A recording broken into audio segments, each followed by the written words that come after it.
పేద మధ్యతరగతి ప్రజలకు మెరుగైన ఉచిత కార్పొరేట్ వైద్యం అందించడమే వైఎస్ఆర్ ఆరోగ్యశ్రీ లక్ష్యమన్నారు తూర్పుగోదావరి జిల్లా కలెక్టర్ మాధవీలత. ఆరోగ్యశ్రీపై ప్రతి ఒక్కరికి అవగాహన కల్పిస్తామన్నారు. క్యూఆర్ కోడ్తో లాగిన్ ద్వారా రోగి చేయించుకునే వ్యాధి నిర్ధారణ పరీక్షలు, తీసుకుంటున్న వైద్యం, చికిత్స, డాక్టర్ సిఫార్సులు, సమీపంలోని ఆసుపత్రులు, ఆరోగ్యమిత్ర కాంటాక్ట్ నంబర్లు సైతం తెలుసుకోవచ్చని చెప్పారు. మరింత సమాచారం మా ప్రతినిధి హరీష్ అందిస్తారు. ఏ మార్పులు ఈ పథకంలో చోటు చేసుకొని ఉన్నాయి మేడం? కొత్తగా పెంచిన ఆరోగ్యశ్రీ పథకంలో 25 లక్షలకు పెంచడం వల్ల ఏ రకమైన అడ్వాంటేజ్ సామాన్యులు కలుగుతుంది? ముఖ్యంగా మనం చూస్తూ ఉంటాము డైలీ స్పందనలో కూడా ఇప్పుడే స్పందన చేసుకుని వచ్చాము. అక్కడ కూడా 3 పేషెంట్స్ రావడం జరిగింది. అయితే 5 లక్షల నుంచి 25 లక్షలకి పెంచడం అనేది it's a very remarkable historic decision which CM sir has taken. So ఇది చాలా బాగా ఉపయోగపడుతుంది. ఒక కుటుంబంకి 25 లక్షల వరకు లిమిట్ పెట్టడం ఒకటి. అదేవిధంగా ఆరోగ్య ఆస్తుల కింద కూడా మళ్ళీ ఫర్దర్గా వాళ్ళకి ఏదన్నా రెస్ట్ తీసుకోవాలి అంటే కూడా రోజుకి 225 రూపాయల చొప్పున 5,000 వరకు వాళ్ళకి లబ్ధి చేకూర్చడం ఒకటి.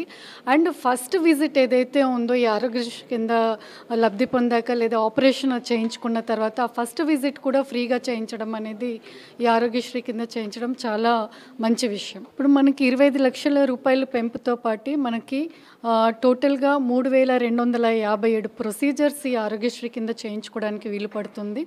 ఇందులో మెయిన్గా మనకి కాక్లియర్ ట్రాన్స్ప్లాంటేషన్ ఇంప్లాంటేషన్ ఏదైతే ఉందో బైలేటరల్ అంటే 2 చెవులకి కలిపి చేస్తే ఇది 12 లక్షల వరకు మనకి ఖర్చు అవుతుంది. అదేవిధంగా కిడ్నీ డిసీజ్కి సంబంధించి కూడా చాలా ప్రొసీజర్స్ అంటే క్యాన్సర్ ట్రీట్మెంట్ కూడా ఇది మనకి యూజ్ అవుతుంది. కాబట్టి ఇలా పెద్ద పెద్ద వ్యాధులు ఉన్న వాళ్ళు కూడా ఆరోగ్యశ్రీ పరిధిలోకి వస్తారు.